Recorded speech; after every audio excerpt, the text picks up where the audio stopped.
Colosenses 4:7, mira lo que dice.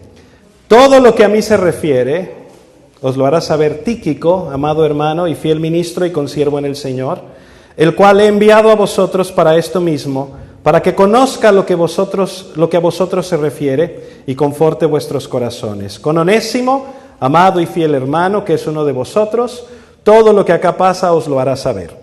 Aristarco, mi compañero de prisiones, os saluda, y Marcos, el sobrino de Bernabé, acerca del cual habéis recibido mandamientos. Si fuera vosotros, recibidle.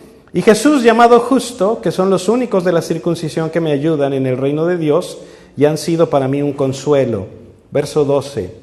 Os saluda Epafras, el cual es uno de vosotros, siervo de Cristo, siempre rogando encarecidamente por vosotros en sus oraciones, para que estéis firmes, perfectos y completos en todo lo que Dios quiere.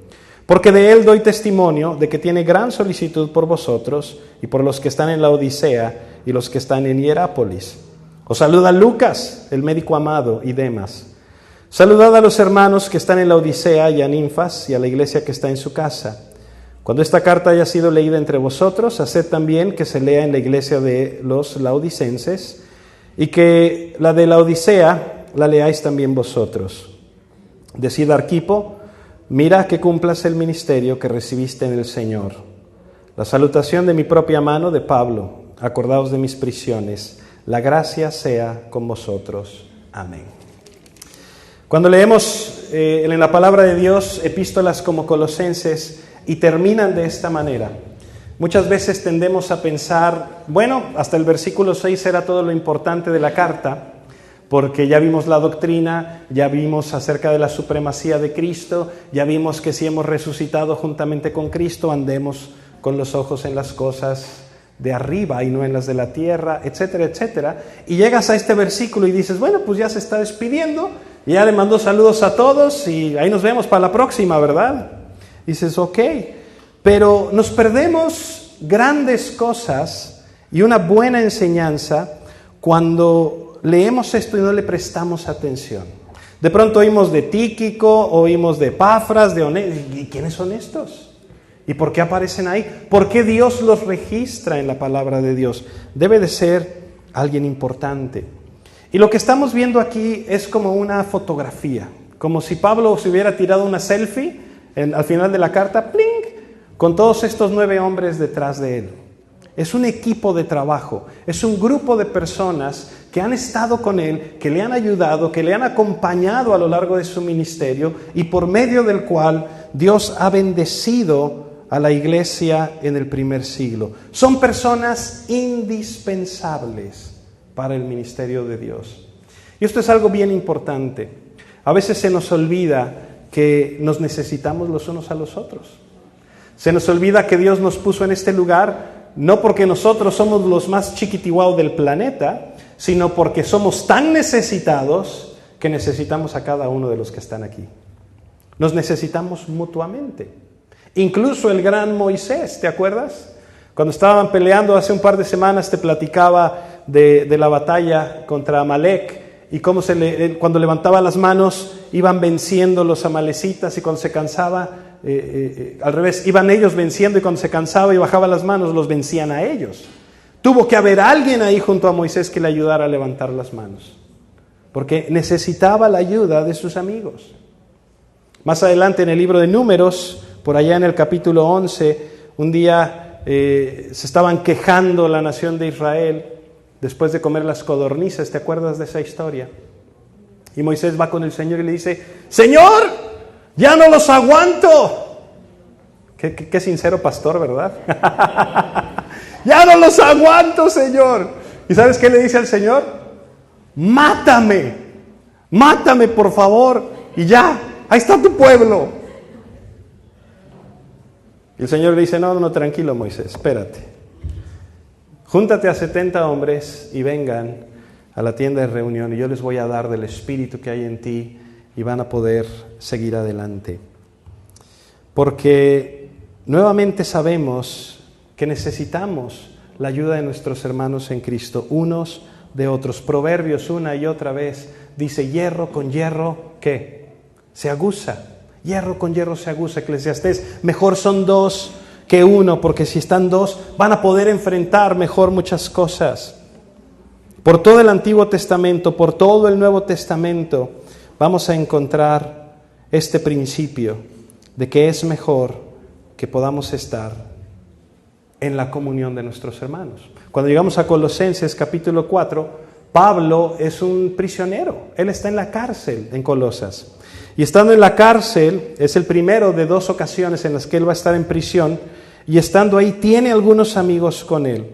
Y mientras está ahí en prisión, escribe esta carta de los Colosenses, escribe otras cartas más, y de pronto, como leímos en el versículo 7, en esta carta dice, todo lo que se refiere a mí, se los va a hacer saber Tíquico. Dice uno, caray, ¿quién es ese? ¿Quién es Tíquico? Todos los asuntos de mi vida, todas las cuestiones que están ocurriendo, se las va a hacer saber Tíquico, y me encanta, cada uno de ellos les habla de una manera tan bonita. Tíquico, amado hermano y fiel ministro y consiervo en el Señor, dice el versículo 8, el cual he enviado a vosotros para esto mismo, para que conozca lo que a vosotros se refiere y conforte vuestros corazones. Este Tíquico era un hombre que, como su nombre significa afortunado, era un hombre que Dios le había dado muchas bendiciones. La Biblia nos habla de él por lo menos unas 5 veces, no nos dice mucho, pero sí nos habla un poco. Y la primera vez que lo encontramos en el libro de los Hechos, por ahí del capítulo 20, Pablo estaba en Éfeso, y mientras él estaba ahí en Éfeso, acababa de realizar su viaje misionero, y está en Macedonia, y empieza a decirle a la gente de Macedonia y de las iglesias cercanas que junten algo de dinero para llevarlo a los creyentes que están en Jerusalén. Lo que estaba ocurriendo es que la iglesia, aunque somos un solo cuerpo en Cristo, los judíos estaban sintiéndose las papas fritas. Nosotros somos los judíos, somos los hijos de Abraham, y los gentiles tenían como que su rollo aparte. Y una de las cosas que Pablo está haciendo es decirle, no, somos hijos de Dios, somos un cuerpo en Cristo, no hay división, no hay judío ni griego, no hay esclavo ni libre, somos una misma familia. Y una de las cosas que Pablo hace es que en todas estas iglesias, en Filipos, en Corinto, en Tesalónica, toda la región de Macedonia, empieza a levantar una ofrenda para llevarla a Jerusalén. Y era una manera también de decirles que todos debemos tener cuidados los unos por los otros. Y en ese sentido aparece por aquí Tíquico, porque este hombre es un hombre que dice, ok, yo voy. Un hombre con un corazón de servicio. Un hombre que dice, ¿sabes qué, Pablo? Yo voy a Jerusalén. Era un viaje difícil. No era así como, ¿qué te parece si vamos a Los Ángeles, trépate al avión y vámonos?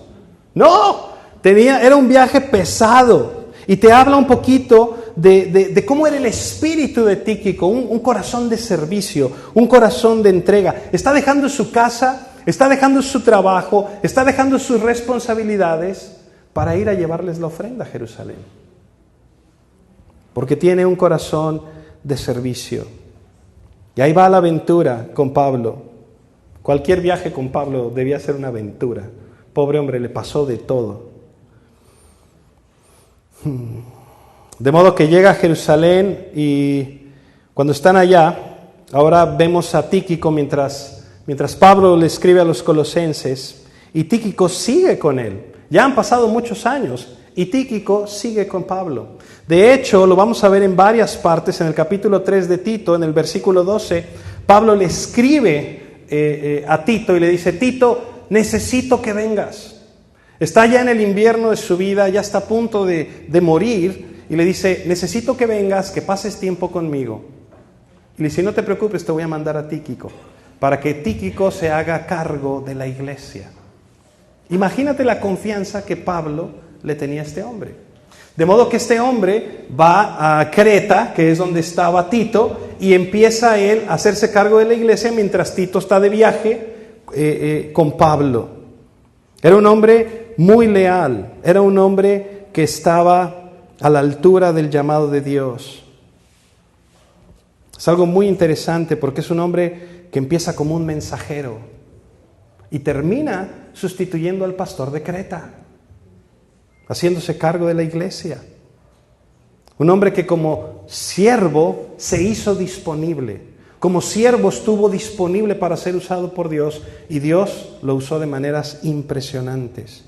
Más adelante en la historia, si has leído 2 de Timoteo, en 2 de Timoteo 4, Pablo le escribe a Timoteo, y le dice: Timoteo, ¿qué crees? Se me olvidó mi chamarra en tu casa. Bueno, no le dice chamarra, pero mi capota y mi tienda y unos pergaminos y mis libros, mándamelos por favor, mándamelos. Le dice, y quiero que vengas porque quiero hablar contigo. ¿Y sabes qué? ¿A quién crees que le mandó para que se hiciera cargo de la iglesia en Éfeso? A Tíquico. Te mando a Tíquico para que tú te vengas acá, porque me alegra verte y necesito verte conmigo. Te necesito, pero para que puedas venir, te voy a mandar a Tíquico. ¡Wow! Encontramos a Tíquico haciendo lo que Dios le dijo que hiciera, lo que Pablo le pidió que hiciera. Pero eso fue ya casi al final de la vida de Pablo. Si regresas un poquito en el tiempo, ahí en el capítulo 4 de Colosenses, mientras está encarcelado, ya está muy lejos del evento que te platico de Tito y de Timoteo, pero ha demostrado su lealtad y aún sigue ahí con Pablo. Qué impresionante, ¿no? Qué impresionante estos hombres. Si te pones a pensar en aquel tiempo, con aquellas dificultades de vida, estar ahí 1, 2, 3, 4, 5, 6, 10 años, 11 años, 12 años, luchando, viajando, predicando, enseñando, fortaleciendo la iglesia. ¡Wow! Dices tú, ¿por qué lo harían? Por amor al Señor. Pero ¿sabes algo? Ahora que lleva el mensaje, Tíquico no va para ser pastor, va para ser repartidor. Lleva una carta a Colosas. Y tú dices, bueno, pues eso debe ser muy sencillo. Sí, claro, ir de Roma a la Odisea y luego a Colosas debe ser un viaje muy fácil. Nomás tienes que recorrer toda Italia a pie. Y ya que recorres toda Italia a pie, tienes que navegar el mar Adriático. Y después tienes que cruzar Grecia. Y después de Grecia tienes que navegar el mar Egeo. En aquellos barcos, no te creas que andaban en crucero. Y después del mar Egeo, ya cuando llegabas a Mileto, tenías que ir por el valle del río Licos hasta la Odisea y hasta Colosas. No era fácil. Y Pablo dice, no importa, Tíquico va a llevar la carta. Y ¿sabes algo? No nada más traía la carta de Colosenses, traía otra carta. Traía la carta de Efesios. Mira, acompáñame a Efesios 6, 21, nada más para que veas el paralelo. Un poquito atrás. Es el libro Gálatas, Efesios, Filipenses. Son 3 libros atrás. Efesios capítulo 6, versículo 21.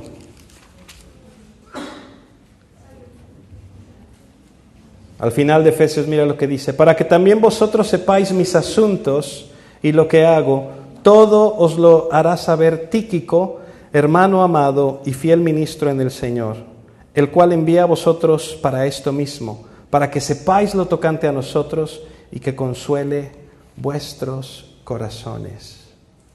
Wow. Y dicho sea de paso, la carta de Efesios no fue una carta nada más para los efesios, la iban a estar leyendo en todas las iglesias de los alrededores, de manera que también llevaba esta carta, pero no nada más llevaba esas 2 cartas. ¿Sabes qué otra carta llevaba? Mira el versículo 9, dice, con Onésimo, amado y fiel hermano. ¿Dónde más nos habla la Biblia acerca de Onésimo? ¿Alguien se acuerda? Filemón. ¿Quién era Onésimo? Onésimo era un esclavo que se había escapado de la casa de Filemón. ¿Y quién era Filemón? Era un brother de la iglesia de Colosas. O sea, esta carta a los colosenses, ahí vivía un hombre, un hermano que se llamaba Filemón. Y este Filemón tenía un esclavo que se llamaba Onésimo. Y el esclavo Onésimo, un buen día, se cansó de ser esclavo, agarró sus chivas y las chivas del patrón y salió corriendo. ¿Y hacia dónde salió corriendo? Donde más probabilidades tenga de poderme esconder. Me voy a Roma. Y se fue a Roma. ¿Pero qué crees? Dios tenía un plan para él. Estando en Roma, conoce a Pablo. Y Pablo fue quien llevó a Filemón a los pies de Cristo. De modo que llega Onésimo, conoce a Pablo, conoce al Señor y dice, ah, caray, yo no puedo estar haciendo esto porque ahora soy cristiano. Y entonces Pablo le escribe una carta a Filemón diciéndole, ¿te acuerdas de tu esclavo fugitivo Onésimo? Bueno, pues ¿qué crees? Ya lo encontré. Pero ahora ya no es tu esclavo, ahora es tu hermano. Y te pido que lo recibas como hermano. Porque un esclavo que se fugaba, lo mataban. Lo torturaban y lo mataban para que sirviera de ejemplo a los demás esclavos y que ellos no hicieran lo mismo. Pero lo que Pablo le está diciendo a Filemón es algo radical. Es algo, ahí va de vuelta tu esclavo, pero ahora recíbelo como si fuera yo mismo. Y si algo te debe, no te apures, yo te lo pago. Aunque tú te me debes a mí, le dice. Y en esa carta le dice que reciba a un hermano amado, a Onésimo. Pero antes de seguir con Onésimo, mira cómo le dice a Tíquico. Dice que Tíquico es un amado hermano. Amado hermano. Qué lindas palabras del apóstol Pablo. Y dice también que es un fiel ministro.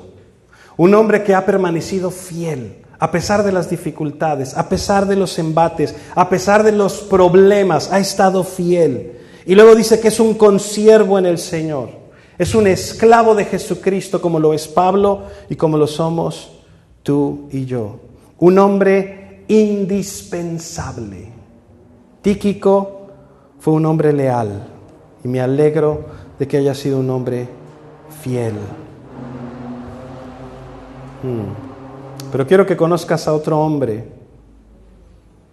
Este Onésimo, que te platico, que sale huyendo, y este Onésimo a quien Pablo le dice que lo reciba, muchos años después del primer siglo,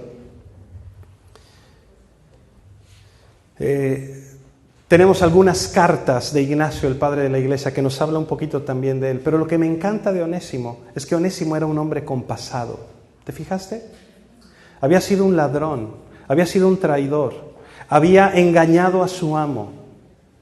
Y sin embargo, yo me imagino que cuando Pablo lo conoció y cuando Pablo le comparte el Evangelio, yo creo que Pablo se acordó de aquel versículo que dice que los que ahora estamos en Cristo somos nuevas ¿qué? Nuevas criaturas. Todo ha sido hecho nuevo. Onésimo es un hombre compasado que Dios toma a pesar de su pasado y que lo usa poderosamente para el reino de Dios. Un hombre compasado que regresa a su ciudad, que regresa al lugar en donde él había defraudado, en donde él había robado, en donde él había traicionado. Y a veces nos preguntamos, bueno, ¿y qué habrá pasado? ¿Lo habrá recibido Filemón o no? Porque tenemos la carta de recíbelo, pero no tenemos la respuesta. Te decía que Ignacio, después del Nuevo Testamento, escribe algunas cartas. Él era pastor de la iglesia de Esmirna. Y una de las cartas que escribe es que él estuvo con el pastor de los colosenses, un tal Onésimo. Tiempo después, el obispo de Colosas. Y todos pensamos que es el mismo Onésimo. O sea, no nada más era un esclavo fugitivo, un hombre compasado, sino que fue un hombre que Dios tomó y que levantó a la posición en la iglesia para dirigir a ese pueblo del Señor. Era su esclavo fugitivo y ahora era su pastor. ¿Qué te parece? ¿A poco no te emociona lo que Dios hace? Dios hace cosas increíbles. Y dice que Onésimo es un amado y un hermano fiel y que es uno de vosotros. Todos los que estamos aquí tenemos un pasado. Y lo impresionante de esto, hermanos, es que Dios se encarga de que el pasado sea pasado y ahora hace las cosas nuevas. Pero no nos pide que nos olvidemos de nuestro pasado, sino que recordemos nuestro pasado para la gloria de Dios. ¿De dónde te sacó Dios? ¿Qué cosas fueron las que nadie te hubiera aceptado y nadie habría perdonado, pero Cristo te perdonó? ¿Qué cosas son las que Dios verdaderamente te tomó a pesar de ello? ¿Y en qué te ha convertido? En un verdadero hijo, en una verdadera hija de Dios. Versículo 10 tenemos a Aristarco. Aristarco, mi compañero de prisiones, os saluda. Aristarco era un hombre con un corazón comprensivo. ¿Sabes? Todos nosotros necesitamos a alguien con un corazón comprensivo. Alguien que tenga empatía. Una persona que te ayuda a llevar las cargas. A lo mejor no son los mejores en nada, pero son buenos para estar ahí junto a ti. Son buenos para llorar contigo. Son buenos para caminar contigo. Para llevar las cargas contigo. Mira cómo dice en el verso 10, Aristarco, mi compañero de prisiones. Quiero que sepas algo de este Aristarco porque aparece en otra parte del Nuevo Testamento con la ciudad de Tesalónica. Y posiblemente Pablo estuvo en Éfeso durante 3 años y ahí estuvo Aristarco con él. Y cuando vinieron los disturbios y cuando la gente empezó a destruirlo todo y a perseguir a los cristianos, agarraron a Aristarco y lo metieron a la cárcel. Eso lo vas a ver en el libro de los Hechos, por ahí del capítulo 19. Y cuando Pablo va a Jerusalén, ¿sabes quién le dice yo me voy contigo? Aristarco. Y cuando Pablo está preso en Jerusalén, el que está junto a él en medio de sus prisiones, ¿sabes quién era? Aristarco. Y ese viaje famoso de Hechos 27, donde el barco naufraga y todo les pasa, el que va con él es Aristarco. Compañero de prisiones porque él no tenía que estar en la prisión y sin embargo él estaba ahí con él. En las malas, en los momentos difíciles. Este gran amigo estuvo durante todo el encarcelamiento de Pablo. Todo el tiempo. Dices, bueno, ¿y por qué lo capturaron? No lo capturaron por nada. Después de lo de Éfeso salió libre y él seguía estando en las prisiones con Pablo. Era su decisión. Hay personas que pueden dirigir una reunión, hay personas que pueden predicar, hay personas que pueden dirigir un estudio bíblico en casa, un descubriendo, que pueden cantar. Hay otros que no pueden hacer nada de eso, pero pueden estar ahí, pero pueden mostrar compasión, pero pueden mostrar empatía, pero pueden ser esos bastiones que necesitamos tú y yo cuando estamos tristes, cuando estamos débiles, cuando hay problemas. Era un hombre para los momentos difíciles. Eran especiales los amigos de Pablo. Un hombre con un corazón de sirviente, un hombre con un pasado pecaminoso, un hombre con un corazón comprensivo. Y de repente, ¿quién crees que aparece en la escena? Marcos, el sobrino de Bernabé. ¿Te acuerdas de Marcos? Era hijo de la hermana de Bernabé. Y dices tú, ¿y este Marcos qué? ¿De dónde salió o qué? En Hechos capítulo 13, la iglesia de Antioquía manda a Pablo y a Bernabé de misiones. Y ellos se van. Y se llevan con ellos a Juan Marcos, el sobrino de Bernabé. Pero cuando la cosa se empieza a poner difícil, cuando llegan a un lugar donde tienen que empezar a viajar por un sendero muy peligroso, con ladrones, con montañas peligrosas, lo primero que hace Juan Marcos, ¿sabes qué es? Ahí se ven. Esto ya no me gustó, me voy para la casa de mi mamá, se trepa al primer barco que puede y se regresa a su casa. Y los deja a la mitad del viaje, este joven, y se vuelve a su casa. Pablo seguramente dijo, oye, qué padre, mira, este joven está fuerte, está entusiasta, vamos a llevar el evangelio a las naciones, vente con nosotros. Sí, Pablo, ahí voy. Y a la mitad, Dios les bendiga. Ustedes pueden. Chao. Se regresa a su casa y eso ocasiona un conflicto bien fuerte. Un conflicto bien fuerte porque cuando vuelven a salir más adelante, Pablo y Bernabé, van en el segundo viaje, en Hechos 15, y Bernabé dice, vamos a llevarnos a Marcos. ¿Y qué crees que dice Pablo? ¿Estás loco? ¿Estás loco? No se puede contar con él. No puedes confiar en él. Te dice que sí, a la mera hora tira la toalla. ¿Cómo que no lo llevamos? ¿Estás loco?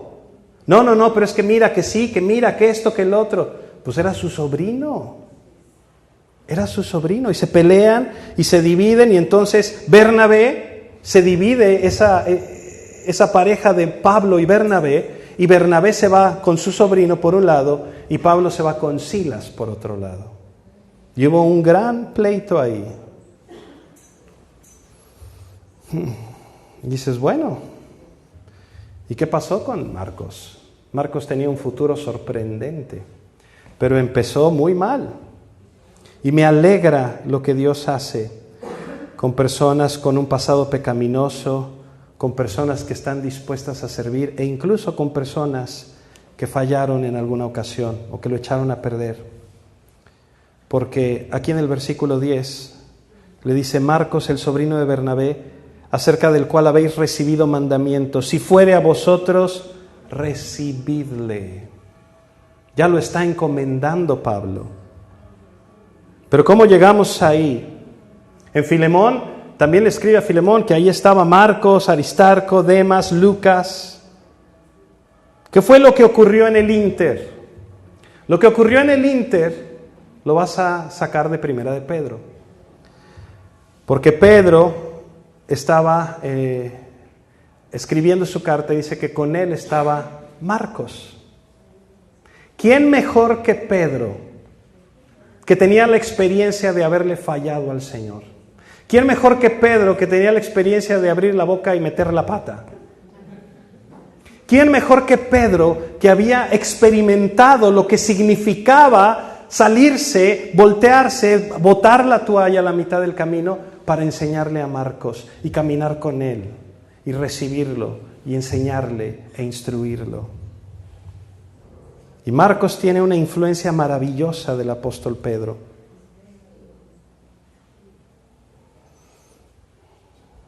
Más adelante sabemos que es Marcos el que tiene el privilegio, uno de los 4 hombres que escriben los evangelios, el evangelio de Marcos. Lo escribe él, por todo el contacto que tuvo con Pedro, cómo Dios lo transformó. Si hay alguien que ministre conmigo en mis últimos días, dice Pablo cuando escribe a Timoteo en 2 de Timoteo, es Marcos, mándamelo. Mándame a Marcos, le dice. Pablo, el que se había peleado con él en Hechos 13. Mándame a Marcos porque es útil para el evangelio. Wow. Y un día se sienta con la inspiración del Espíritu Santo y escribe el Evangelio de Marcos. ¡Wow! Nuestro Dios es un Dios precioso, un Dios que nos da una oportunidad y otra oportunidad y otra oportunidad. Un Dios que nos restaura, que nos toma cuando estamos dispuestos a servirle. Entonces tienes allá a los amigos de Pablo, un hombre con un corazón de sirviente, un hombre con un pasado pecaminoso, un hombre con un corazón comprensivo, un hombre con un futuro sorprendente. ¡Wow! ¡Qué equipo!, ¿verdad? Y de repente aparece otro, Jesús, el justo. Y tú, caray, este sí nunca había oído. ¿Quién es Jesús llamado justo? Imagínate llamarte Jesús en el primer siglo. ¡Qué nombre! Vivir a las expectativas de tu nombre, ¿te imaginas? ¿Cuántos aquí dicen que son cristianos? Abusados, ¿eh? Vivir a las expectativas. Cristiano quiere decir pequeño Cristo, seguidor de Cristo. Vivir a las expectativas de nuestro nombre. Soy discípulo de Cristo. ¿Y habrá estado a la altura este hombre?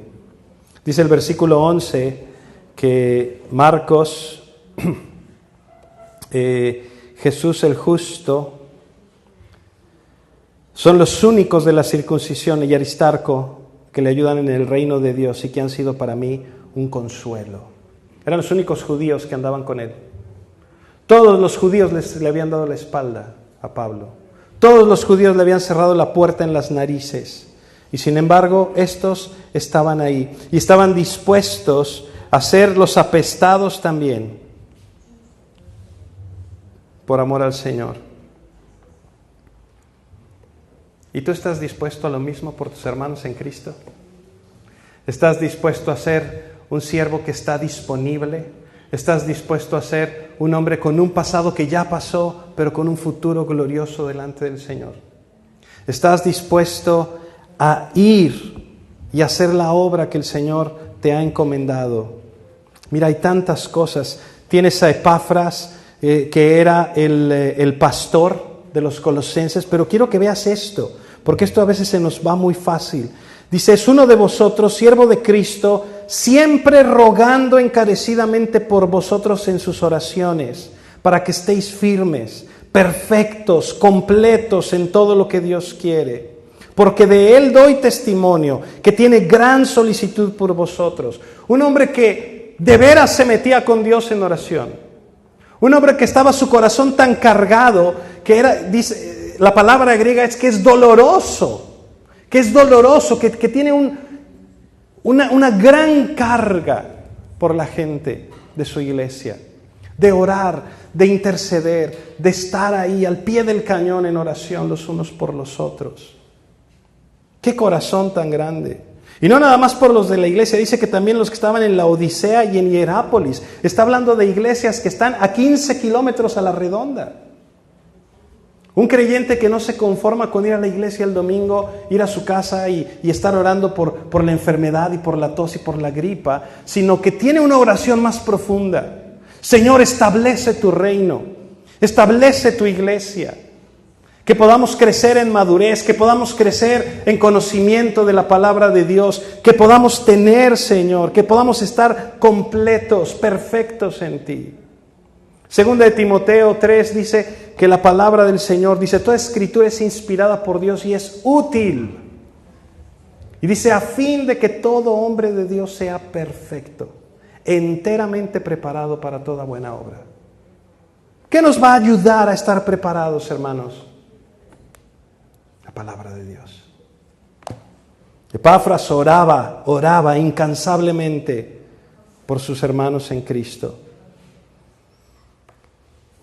Intercedía día y noche. Buscaba a los hermanos. ¿Cómo estás? ¿Cómo sigues? ¿Qué tienes? No te piratees, no es así, es asá.